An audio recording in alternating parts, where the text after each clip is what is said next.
Abaholi bomphakathi bathi indawo abasola ukuthi laba bantu bazothuthelwa kuyo ayifanele ukuhlala abantu, yize umhlangano wango-2022 nesikhungo esithuthukisa izindlu wadalulwa ukuthi ukuthengwa komhlaba sekuphothuliwe. Ikhansela lendawo lithi zishawa indiva izikhalo zomphakathi. This report is saying that the land that PRASA and HDA has identified is inhabitable.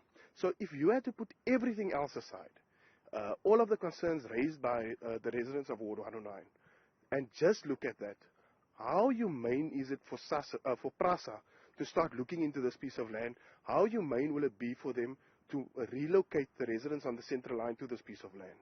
Abahlali bathi bahambisa incwadi ephikisana nalokhu ecikicwe ngabantu abayizinkulungwane ezine ngonyaka u-2022. Njengamanje balungiselela ukuhambisa enye. They're just going to dump the people here and then it's our problem. Nakuba ukuthuthwa kwemizi eyizinkulungwane ezinhlanu kungakaqali, kepha izakhamizi zaku-phase 1 zimanqika ngokuthi lokhu kuzohlangabezana nesikhathi esibekiwe.